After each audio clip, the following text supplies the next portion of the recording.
Bismillahirrahmanirrahim. Ada yang bertanya berkaitan dengan kitab Jawi dan kitab Arab. Dalam kitab-kitab fiqh dalam bab janaiz, bahagian akhir sebelum masuk kitab zakah, ada menyatakan bahawa makruh membuat majlis tahlil. Ini yang didakwa oleh sebahagian orang yang tidak memahami makna daripada kitab-kitab turas. Antara yang menjadi masyhur adalah kalam Syekh Daud Al-Fatani dalam kitab Bugyatul Tullab. Syekh Daud mengatakan bahawa dan makruh lagi bid'ah bagi orang yang kematian membuat makanan menyerukan segala manusia atas memakan dia sama ada dahulu daripada menanam dia dan kemudian daripadanya seperti yang diadatkan kebanyakan manusia, dan demikian lagi makruh lagi bid'ah bagi segala yang diserukan dia memperkenankan seruannya. Jadi kalam ini dibaca oleh golongan yang anti kepada majlis tahlil dengan mengatakan bahawa Syekh Daud sendiri melarang daripada melakukan majlis tahlil. Dan kitab ini diajarkan di pondok. Kenapa orang pondok tak ikut? Kenapa orang pondok tak ikut?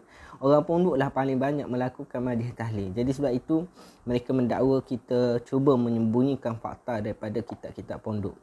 Untuk memahami kalam ini kita perlu belajar. Kerana kitab pondok ini masyhur, nak fahamnya kena belajar berguru dan kena dobit apakah makna yang hendak disampaikan oleh penulis sebenar.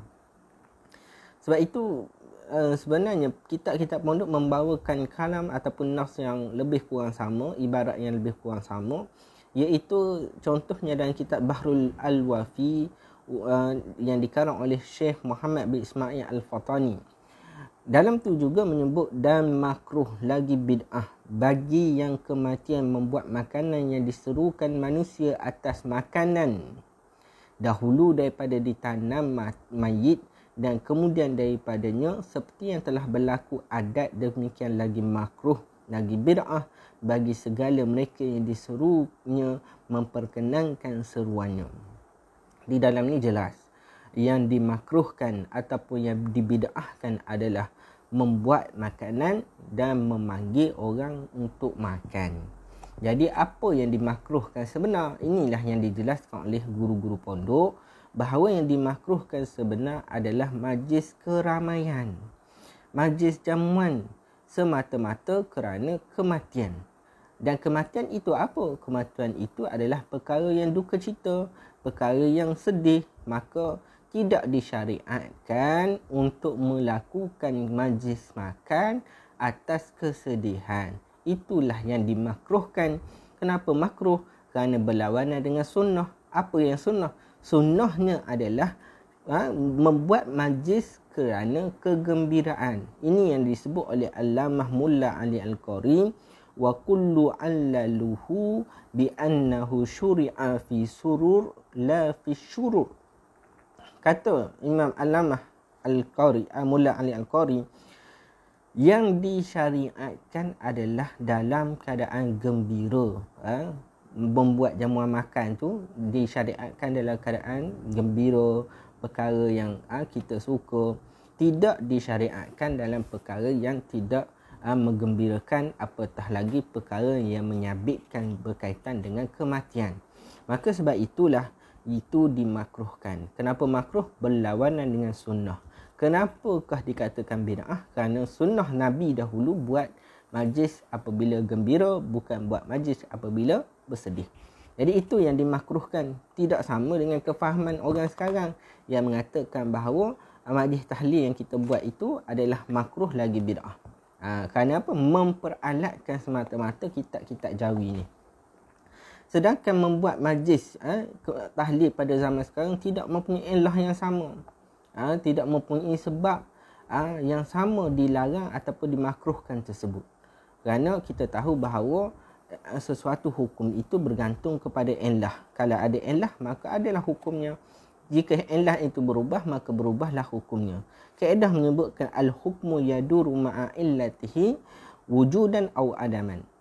Ilah itu, hukum itu bergantung, berputar, berubah-ubah berdasarkan ilahnya, sama ada ilah itu ada ataupun tidak ada. Maka kalau ada ilah, ia akan dihukumkan makruh dan bid'ah. Kalau tidak ada ilah, tidak boleh dihukumkan demikian. Sebab itu Imam Ad-Dawani menyebut wa amma ma yasna'uhu al-aqaribul mayyit min at-ta'ami wa jam'in nasi 'alaihi fa in kana li qira'atil Qur'an wa nahwiha mimma yurja khairuhu lil mayyit fala ba'sa bih wa amma li ghairi dzalik fayukrah. Adapun makanan yang disediakan oleh keluarga si mati dan berhimpun manusia ke atasnya, berhimpun untuk makan, maka jika ia dilakukan kerana membaca Al-Quran dan seumpamanya, buat majlis makan ni kerana sebab orang berhimpun baca Al-Quran dan seumpamanya seperti tahlil, zikir, selawat dan sebagainya, daripada mengharapkan kebaikan untuk si mati, maka tidak mengapa dilakukan demikian. Namun jika selain daripada tujuan itu, maka dimakruhkan. Maka ini jelas Imam Dawani mengatakan bahawa yang makruh kalau buat selain daripada majlis membaca Al-Quran, tahlil, zikir, selawat dan sebagainya. Tetapi yang majlis tahlil kita buat pada zaman sekarang mempunyai zikir, mempunyai bacaan Al-Quran, mempunyai tahlil, maka ini tidak dimakruhkan seperti mana sebahagian kefahaman yang seleweng cuba menyelewengkan kefahaman yang disebut di dalam kitab-kitab turas sehingga menyebabkan kekeliruan di kalangan masyarakat. Maka sebab itu asasnya majlis tahlilan itu tidak mempunyai illah dalam menghukumkan ia sebagai makruh, melainkan ianya dibenarkan oleh para ulama. Banyak ulama membenarkan, Imam Mulla Al-Qari juga membenarkan, Imam Dawani juga membenarkan dan imam-imam yang lain. Maka sebab itulah ulama-ulama pondok dulu dan sekarang mengamalkan tahlil kerana ia tidak dilarang di dalam syarak, melainkan orang sekarang je sahaja yang menggunakan kitab pondok untuk menipu masyarakat zaman sekarang, kononnya bahawa majlis tahlil itu tidak dibenarkan di dalam kitab-kitab pondok. Ini adalah perkara yang amat besar kerana mempergunakan kitab-kitab pondok untuk menipu orang ramai sedangkan mereka tidak mengaji kitab pondok. Maka sebab itulah kita berpegang bahawa majlis tahlilan itu adalah ikhtiar ahli keluarga si mati. Seperti mana disebut oleh Imam Dawani, yasna'uhu aqaribul mayyit, yang dibuat oleh kaum kerabat mayit. Dibuat oleh kaum kerabat mayit. Maka ini telah menjadi ijma' bahawa ahli keluarga bersedekah kepada pihak si mati sampai pahala. Tidak ada yang menafikannya.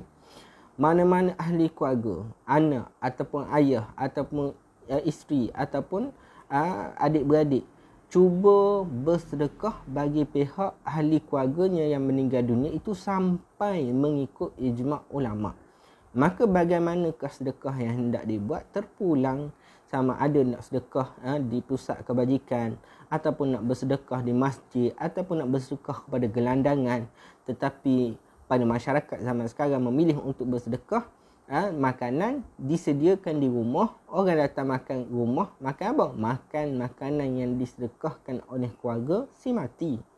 Kemudian orang-orang yang datang itu juga berikhtiar dengan membaca Al-Quran, berselawat dan berdoa agar pahala yang dibacakan itu sampai kepada si mati. Ini diamalkan menyeluruh di dalam Nusantara, dan ianya tidak ada masalah, melainkan ada orang yang tidak faham dengan kaedah ini dan tidak memahami agama dengan baik, cuba untuk menyelewengkan sehingga mereka tertutup pintu hatinya, menyebabkan penyelewengan itu berlaku berterus-terusan, sehingga saya melihat ramai orang menyebarkan teks-teks kitab-kitab Jawi yang kononnya melarang majlis tahlil.